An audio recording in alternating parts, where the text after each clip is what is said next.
नमस्कार साथियों, welcome to नाम नॉलेज हब। कैसे हैं आप लोग? आशा करते हैं अच्छे होंगे और आप सभी की तैयारी शानदार तरीके से चल रही होगी। जैसा कि साथियों आपको पता है कि फाइनली एग्ज़ाम जो है आपका 12 फरवरी को ही होगा और 28 तारीख से आप अपने एडमिट कार्ड को डाउनलोड कर सकते हैं। तो आपको जैसा कहा गया था कि अब जो है प्रतिदिन 2 वीडियो मिनिमम इस चैनल पे अपलोड होगा ही, एक शाम में एक सवेरे 10 बजे के अराउंड। तो इस वीडियो को आप ज़रूर देखिएगा। एग्ज़ाम तक जितने भी महत्वपूर्ण टॉपिक हैं सभी कंप्लीट करवाया जाएगा। आज के इस वीडियो में हम लोग सुपर फास्ट रिवीजन का पार्ट 2, इससे पहले पार्ट 1 में हम लोगों ने बिहार समान परिचय को देखा था। आपने उसे नहीं देखा है तो जाकर जरूर देख लें, काफ़ी ही महत्वपूर्ण है और वहाँ से 1-2 क्वेश्चन पूछे ही जाते हैं और पूछे ही जाएंगे भी। तो चलिए हम लोग आज प्राचीन बिहार के जितने भी महत्वपूर्ण तथ्य होते हैं, 1-2 क्वेश्चन ही पूछा जाता है यहाँ से। ज़्यादा इंपॉर्टेंट सेक्शन नहीं है, लेकिन 1-2 प्रश्न यहाँ से पूछा जाता है और इस वीडियो में हम लोग उसे कंप्लीट कर लेंगे। इसके अलावा आपको प्राचीन बिहार पढ़ने की कोई आवश्यकता नहीं पड़ने वाली है। तो चलिए हम लोग शुरू करते हैं। और साथियों, अगर चैनल पर पहली बार आए हैं तो चैनल को जरूर सब्सक्राइब कर दें। वीडियो अच्छा लगेगा तो वीडियो को लाइक भी जरूर कर दीजिएगा।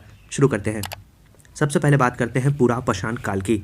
तो इसके बारे में आपको बता दें, इस काल में प्रमुख पुरातात्विक अवशेष जो हैं वो मुख्यतः दक्षिण बिहार से प्राप्त हुए हैं।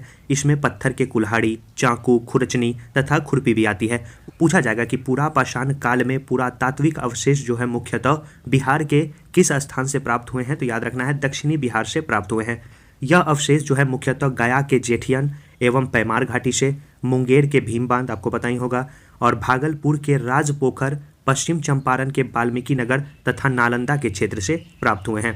इसके अतिरिक्त अगर बात करें तो गया जिले के शेर घाटी में प्राग ऐतिहासिक मानव के चट्टानी आवास के भी 2 साक्ष्य मिले हैं। अगला जो आता है वो आता है मध्यपाषाण काल। मध्यपाषाण काल के जो साक्ष्य हैं इसके अंतर्गत मुंगेर जिले में छोटे आकार में पत्थर निर्मित तेज हथियार तथा नोक वाले औजार भी मिले हैं। अगला जो है वो है नवपाषाण काल। नवपाषाण काल की बात करें तो इससे क्वेश्चन पूछे गए हैं। इस काल में साक्ष्यों के अंतर्गत पत्थरों के सूक्ष्म औजार के साथ साथ हड्डी निर्मित उपकरण जो है प्रमुख हैं, जो चिरांद सारण से मिले हैं, मनेर पटना से मिले हैं, चेचर एवं कुतुबपुर वैशाली से मिले हैं, ताराडीह गया से मिले हैं तथा शेनवार रोहतास में मिले हैं। इसमें चिरांद जो है हड्डी के उपकरण के लिए पूरे देश में विख्यात है। यही प्रश्न प्रीवियस ईयर में पूछा भी गया है। बिहार के चिरांद से जो हड्डी के औजार मिले हैं उसमें हिरण के सिंग से प्राप्त हुए औजार जो है सर्वाधिक मात्रा में प्राप्त हुए हैं। कहाँ से मिले हैं? चिरांद से मिले हैं। पूछा जाता है कि नवपाषाण काल में हड्डी के उपकरण के लिए कौन सा जगह जो है विख्यात है? तो याद रखना है चिरांद विख्यात है और यहाँ पे हड्डी के औजार भी मिले हैं, हिरण के सिंग प्राप्त हुए हैं और सर्वाधिक मात्रा में यहाँ पे आपको औजार देखने को मिले हैं। अगला जो आता है वो आता है ताम्रपाषाण काल। इस काल के भी जो साक्ष्य हैं वो आपको चिरांद में देखने को मिलेंगे। सोनपुर, मनेर, चेचर, राजगीर तथा ओरियम भागलपुर से मिले हैं। और इसमें जो है आपको याद रखना है काले एवं लाल मृदभांड प्रमुख है, यानी काले एवं लाल रंग के मिट्टी के बर्तन मिले हैं जो सामान्यतः 1000 ईसा पूर्व से 900 ईसा पूर्व तक माने जाते हैं। अगला जो है वो है साथियों लोह काल। इस काल को हम लोग वैदिक काल के भी रूप में जानते हैं। इस दौरान मानवीय बस्तियों के उत्तर बिहार क्षेत्र में स्थापित होने के संकेत मिले हैं। इस काल के अंतर्गत लोहा का उपयोग मुख्यतः औजार बनाने के लिए किया जाता था। इससे पहले लोहा की जानकारी नहीं थी। वैदिक काल से लोगों को लोहा की जानकारी प्राप्त होने लगी। इस काल के दूसरे चरण को सामान्यतः उत्तरी काले चमकीले मृदभांड से जाना जाता है, जिसके साक्ष्य जो हैं वो बक्सर एवं चिरांद से मिले हैं। इस काल में कृषि कार्यों में लोहे का प्रयोग शुरू होने लगा था और साथ ही नगरीकरण की भी शुरुआत आपको इस काल से मानी जाती है, याद रखना है। अगर साथियों इसे डिटेल में करेंगे तो काफ़ी ही लंबा वीडियो आ जाएगा, वो आपको पढ़ने की कोई आवश्यकता नहीं है। 1 से 2 क्वेश्चन पूछे जाते हैं, जितना आपको करा रहे हैं वो सफिशियंट है। इस काल के अंतर्गत सर्वप्रथम शतपथ ब्राह्मण ग्रंथ में वर्तमान बिहार के भौगोलिक क्षेत्र का वर्णन भी मिलता है।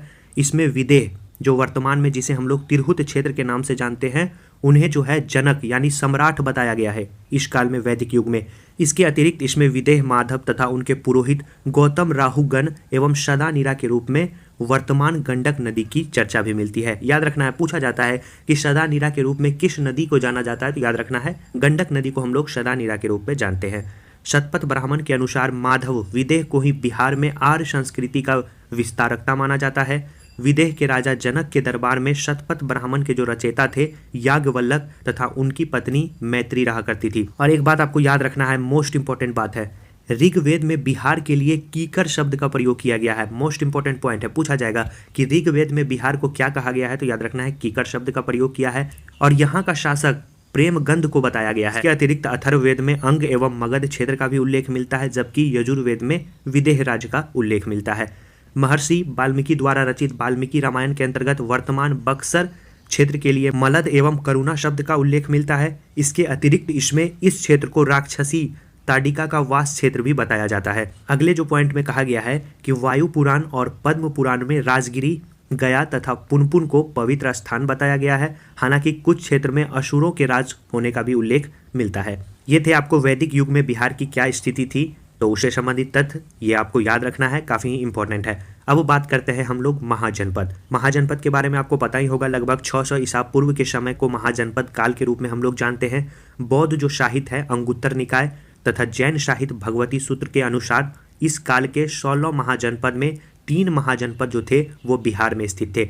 और आपको बता दें कि अंगुत्तर निकाय के अनुसार 16 महाजनपद और भगवती सूत्र के भी अनुसार 16 महाजनपद माना गया है। इन 16 महाजनपद में 3 महाजनपद जो थे, पूछा जाता है कि कौन सा महाजनपद बिहार में स्थित है या नहीं है, इस प्रकार से क्वेश्चन पूछा जाता है। 3 महाजनपद बिहार में स्थित है, उसे हम लोगों को पढ़ना है क्योंकि उससे क्वेश्चन पूछे जाएंगे। पहला आपका मगध है, वज्जी है और आपका अंग है, यानी अंग, मगध, वज्जी, ये 3 महाजनपद हैं जो कि बिहार में स्थित है। अब हम लोग सबसे पहले चर्चा करते हैं अंग की।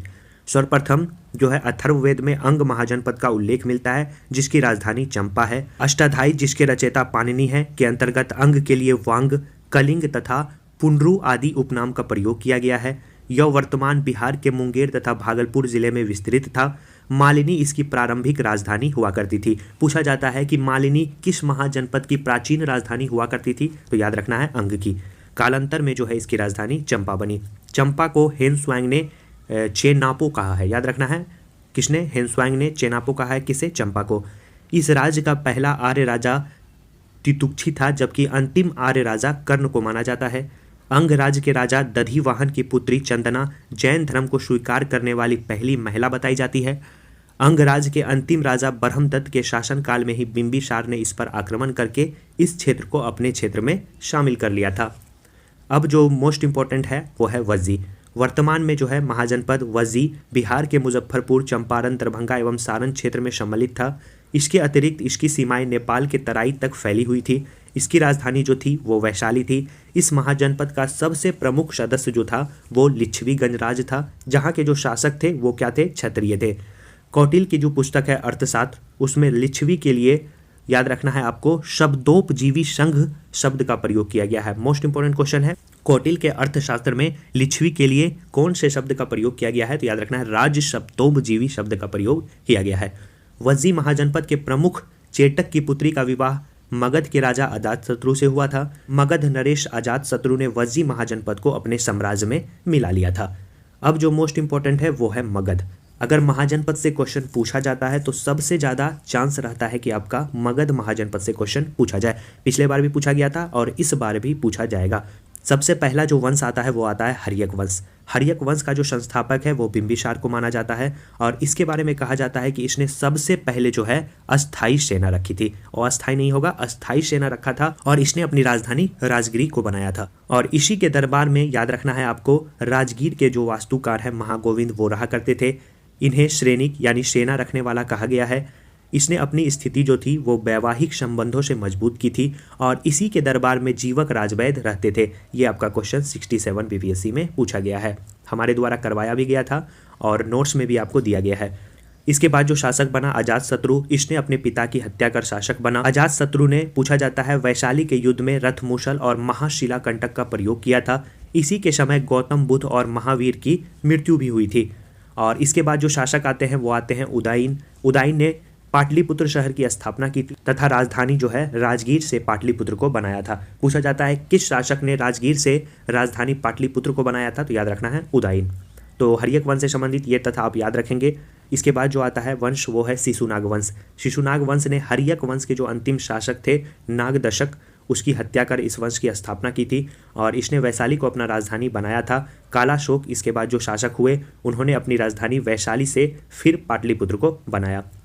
और इसके बाद जो वंश आता है वो आता है नंद वंश। नंद वंश के बारे में आपको याद रखना है कि महापद्मनंद ने नंद वंश की स्थापना की थी।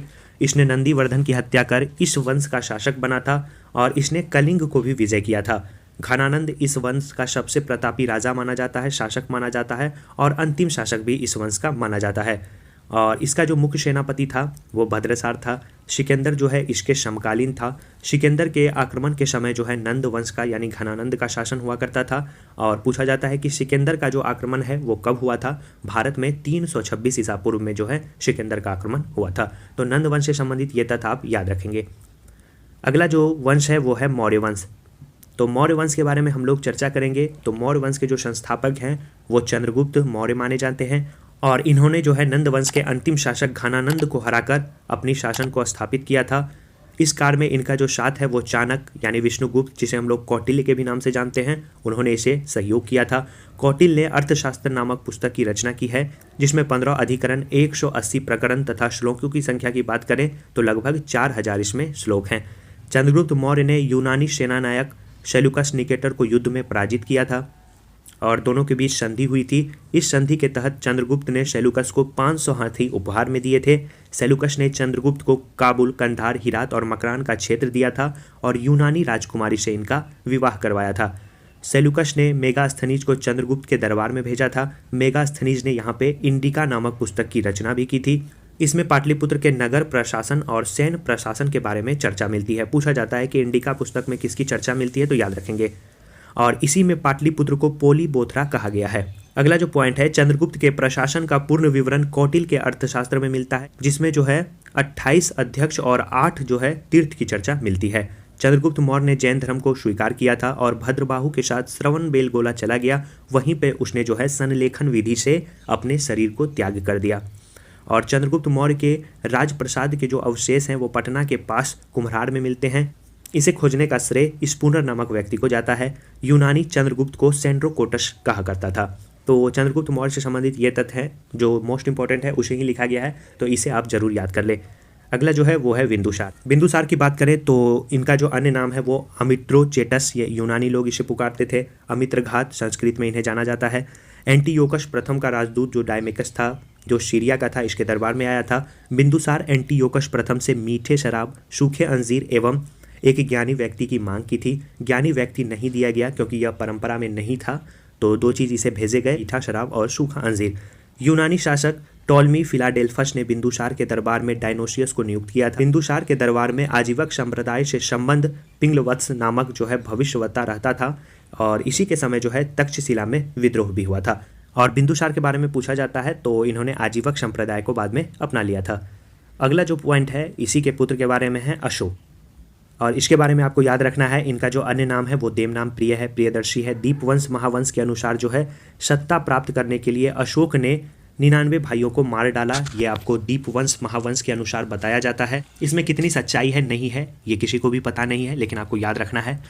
उत्तराधिकारी के संघर्ष में मंत्री राधागुप्त ने अशोक की सहायता की थी। 261 ईस्वी पूर्व जो है कलिंग विजय, धम्म विजय की नीति अशोक के द्वारा अपनाई गई थी। इसके प्रचार के लिए अशोक ने महाधम्म मात्र की नियुक्ति की थी। और मास्की अभिलेख में अशोक के नाम का उल्लेख भी मिलता है। भाबरू अभिलेख में उसे मगध का राजा कहा जाता है। जेम्स प्रिसनप द्वारा 1837 ईस्वी में एक अभिलेख को पढ़ने के बाद अशोक के शासनकाल के बारे में पता चलता है हमें। अशोक की पत्नी के बारे में उल्लेख मिलता है कि अशोक की 3 रानियां थी, जिसमें आपको याद रखना है कि और समविमिता जो थी वो पटरानी थी, तिसरखा भी पटरानी थी और तिसरखा को जो उपाधि दिया गया था कारुवाकी की उपाधि दी गई थी और पद्मावती इसकी तीसरी रानी थी। अशोक कारुवाकी से सबसे ज्यादा प्रभावित था। इलाहाबाद अष्टम्भ लेख के अनुसार तीवर की माता कारुवाकी थी। अशोक की पुत्रियों के बारे में बताया जाता है कि इनकी पुत्रियां संघमित्रा और चारुमती थी।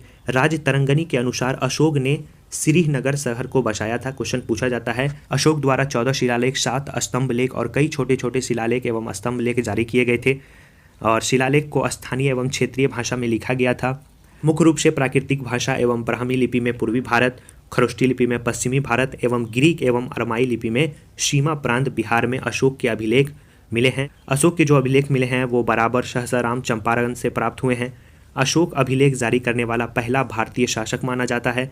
अशोक बराबर की पहाड़ियों में सुदामा गुफा का निर्माण कर आजीवक संप्रदाय को दान दिया था। ये भी बात आपको याद रखना है। और बात करें इस वंश का अंतिम शासक कौन था, तो इस वंश का अंतिम शासक वीरद्रथ था। याद रखना है कौन था, वीरद्रथ था। अगला जो है वो है शुंग वंश। जो साथियों मेनली पॉइंट है उसे ही बताया जा रहा है क्योंकि कम समय है आपको और ज़्यादा से ज़्यादा रिवीजन करना है। शुंग वंश की बात करें तो इसके संस्थापक पूछा जाता है कि शुंग वंश के संस्थापक कौन थे। पूछा गया क्वेश्चन है बीपीएससी में, तो पुष्यमित्र शुंग को माना जाता है। इसके शासनकाल में अश्वमेध यज्ञ किया गया था। इसी के काल में यूनानी शासक डेमेट्रियस जो है का आक्रमण हुआ था। पतंजलि जो है शुंग के दरबार में रहते थे। अंतिम शासक जो था इस वंश का वो था देवभूति। इसके बाद जो वंश आता है वो आता है कण्व वंश। कण्व वंश का संस्थापक वासुदेव को माना जाता है। प्रथम शताब्दी में कनिष्क पाटलिपुत्र पर आक्रमण कर दिया और यहाँ से कनिष्क के द्वारा जो है महात्मा बुद्ध के जलपात्र एवं अवशेष को अपने साथ कहाँ ले गया, पुरुषपुर यानी कश्मीर ले गया।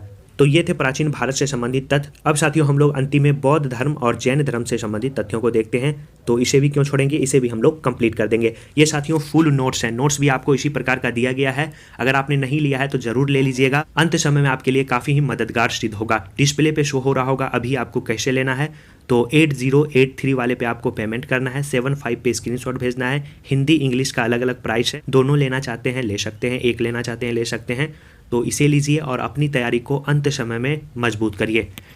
चलिए शुरू करते हैं। बौद्ध का जो जन्म है वो 563 ईसा पूर्व माना। बचपन में इन्हें सिद्धार्थ के नाम से जाना जाता था। इनका अन्य नाम जो है वो तथागत शाक्य मुनि एशिया का ज्योतिपुंज है। इनके पिता शुद्धोधन को माना जाता है और माता महामाया को माना जाता है। गृह त्याग के समय इनकी जो आयु थी वो 29 वर्ष थी और ज्ञान प्राप्ति के समय इनकी जो आयु थी वो 35 वर्ष थी। निरंजना नदी के तट पर इन्होंने ज्ञान की प्राप्ति की थी और इनका जो मृत्यु है वो 483 ईसा पूर्व बताया जाता है। 80 वर्ष की आयु में इनकी मृत्यु हुई थी। बौद्ध धर्म के जो त्रिरत्न हैं वो हैं बुद्ध, धम्म और संघ। बौद्ध धर्म के आरंभिक ग्रंथ को जो है त्रिपिटक के रूप में जाना जाता है और जिसकी जो भाषा है वो है पाली। याद रखना है पाली। अगला जो पॉइंट है वो पूछा जाता है कि बौद्ध संगीति कि कौन कौन सा बौद्ध संगीति कहाँ हुआ। इससे एक क्वेश्चन आपके एग्जाम में पूछे ही जाएंगे। तो सबसे पहला जो बौद्ध संगीति हुआ था वो सप्तपर्णी गुफा जो आपका राजगिरी में स्थित है वहाँ हुआ था 483 ईस्वी पूर्व में अजात शत्रु के शासनकाल में। और यहाँ पे जो अध्यक्ष थे वो थे महाकश्यप। बुद्ध के उपदेश को सुत्त पिटक तथा विनय पिटक में अलग अलग संकलित किया गया था प्रथम बौद्ध संगीति में। दूसरा जो बौद्ध संगीति हुआ था ये आपको वैशाली में हुआ था 483 ईसा पूर्व में। इसके समय जो शासक थे वो कालाशोक थे और इसके जो अध्यक्ष थे वो शाबक मीर को बताया जाता है। भिक्षुओं में मतभेद होने के कारण अस्थावीर एवं महासंघिक में विभाजन हो गया था। तृतीय बौद्ध संगीति के बारे में पूछा जाता है तो ये आपको पाटलिपुत्र में आयोजित हुआ था 250 ईसा पूर्व में। अशोक के शासनकाल में इसका आयोजन किया गया था। मोगली पुत्र तिस्स जो थे वो आपको याद रखना है इसके अध्यक्ष थे। अभिधम्म पिटक का इसमें संकलन किया गया था। पूछा जाता है कि अभिधम्म पिटक का संकलन किस बौद्ध संगीति में किया गया था, तो अशोक के शासनकाल में हुआ था। तीसरा बौद्ध संगीति उसी में किया गया था। नेक्स्ट है चतुर्थ बौद्ध संगीति। ये कुंडलवन कश्मीर में हुआ था, प्रथम शताब्दी के समय हुआ था। तभी जो शासनकाल था वो यहाँ से वसुमित्र आप काट लेंगे, यहाँ पे हो जाएगा कनिष्क। कनिष्क के शासनकाल में हुआ था और तभी जो अध्यक्ष थे वो वसुमित्र थे। बौद्ध संघ को हीनयान तथा महायान में विभाजन किया गया था। तो ये 4 बौद्ध संगीति हैं जो आपको याद रखना है। पहला अजात शत्रु के शासनकाल में, इसका ट्रिक है साथियों ए के याद रखेंगे। अजात शत्रु के बाद कालाशोक, कालाशोक के बाद अशोक, अशोक के बाद कनिष्क। तो ये 4 आप याद रखेंगे। चलिए आगे बढ़ते हैं और जैन धर्म को हम लोग देखते हैं। जैन धर्म के जो संस्थापक हैं वो ऋषभ देव जी को माना जाता है, जिसे हम लोग आदिनाथ के नाम से जानते हैं। ये जैन धर्म के प्रथम तीर्थंकर भी हैं। बात करें महावीर का जन्म कब हुआ था, तो बहुत सारे बुक में जो है अलग अलग डाटा है, लेकिन आपको सही डाटा बता रहे हैं क्योंकि आयोग के द्वारा माना गया है। 599 ईसा पूर्व में महावीर का जन्म बताया जाता है और इनके जो बचपन का नाम है वो वर्धमान है। इनके पिता का नाम सिद्धार्थ है जो कि ज्ञात्रिक कुल के रहने वाले थे। माता त्रिशाला, पत्नी यशोधरा। ज्ञान की प्राप्ति इन्हें 12 साल की तपस्या में हुई थी। रजुपालिका नदी के पास इन्हें ज्ञान की प्राप्ति हुई थी और इनका जो मृत्यु है वो 527 ईसा पूर्व में पावापुरी में बताया जाता है। और प्रमुख जैन संगीति के बारे में आपको याद रखना है कि प्रमुख जैन संगीति जो पहला हुआ था वो 310 ईसा पूर्व में किसके शासनकाल में, चंद्रगुप्त मौर्य के शासनकाल में पाटलिपुत्र में हुआ था और इसके जो अध्यक्ष थे वो स्थूलभद्र थे। और इसमें जो प्रमुख कार्य किए गए थे, जैन धर्म के 12 अंगों का संपादन प्रथम जैन संगीति में किया गया था। और यहीं पे साथियों जैन धर्म जो है वो 2 संप्रदाय में बट गया था, दिगंबर और श्वेतांबर। दिगंबर संप्रदाय में भद्रबाहु और श्वेतांबर संप्रदाय में जो है स्थूलभद्र ने इसका नेतृत्व किया था। द्वितीय जैन संगीति की बात करें तो 512 ईस्वी शासनकाल जो तभी था वो गुप्त वंश का था और इसका जो आयोजन है वो बल्लभी गुजरात में किया गया था और इसके जो अध्यक्ष हैं वो देवश्री क्षमा श्रवण को माना जाता है। और इसमें जो कार्य हुए जैन साहित्य का अंतिम संकलन जो आज तक विद्यमान है। तो बौद्ध धर्म जैन धर्म से संबंधित ये तथ्य आपको याद रखना है। अब जो लास्ट है साथियों, अभी तक आपने वीडियो को लाइक नहीं किया है तो ज़रूर लाइक कर दें, और कंटेंट अच्छा लग रहा है तो दोस्तों के पास ज़रूर इस वीडियो को शेयर भी कर दीजिएगा। तो जैन धर्म के तीर्थंकर के बारे में पूछा जाता है, तो जो मेनली है वो आपको बता देते हैं। सबसे पहले जो आपको ऊपर का 3 है ये डेफिनेटली याद रहना चाहिए कि ऋषभदेव पहले तीर्थंकर हैं जिनका प्रतीक चिन्ह बैल को माना जाता है। अजीतनाथ दूसरे तीर्थंकर हैं जिनका प्रतीक चिन्ह हाथी को माना जाता है। तीसरे जो हैं वो शंभवनाथ हैं जिनका प्रतीक चिन्ह जो है घोड़ा को माना जाता है। ये 3 आप याद रखेंगे, और लास्ट का भी 3 आपको याद रखना है, यानी 6 आपको याद रखना है, लेकिन लिख शब्द दिए हैं हम, और नोट्स में भी आपको सभी लिखा हुआ मिलेगा। लास्ट के 3 को आपको याद रखना है। अरिष्टनेमी जिसका जो प्रतीक चिन्ह है वो शंख है, वो 22वें तीर्थंकर हैं। नेक्स्ट है पारश्वनाथ। मोस्ट इंपॉर्टेंट क्वेश्चन है, पूछा जाता है कि जैन धर्म के 23वें तीर्थंकर कौन थे, तो पारश्वनाथ थे, और जिनका जो प्रतीक चिन्ह है वो सांप है। और जैन धर्म के अंतिम तीर्थंकर महावीर स्वामी जी थे जिनका प्रतीक चिन्ह सिंह को माना जाता है। तो जैन धर्म, बौद्ध धर्म, प्राचीन बिहार से संबंधित जितने भी तथ्य जो इम्पोर्टेंट है उसे इस वीडियो में कवर कर लिया गया है। इस वीडियो को एक बार आप और ज़रूर देख लीजिएगा, सारे डाउट आपके क्लियर हो जाएंगे। आशा करते हैं वीडियो आपको अच्छा लगा होगा। वीडियो को आप लाइक कर दीजिए, चैनल को सब्सक्राइब कर दीजिए, नोट्स लेना चाहते हैं ज़रूर लीजिए, अंत समय में काफ़ी मदद वो आपको करेगा। चलिए साथियों, मिलते हैं शानदार वीडियो के साथ नेक्स्ट वीडियो में, और फिर हम लोग करते हैं एक शानदार चैप्टर को खत्म। धन्यवाद साथियों।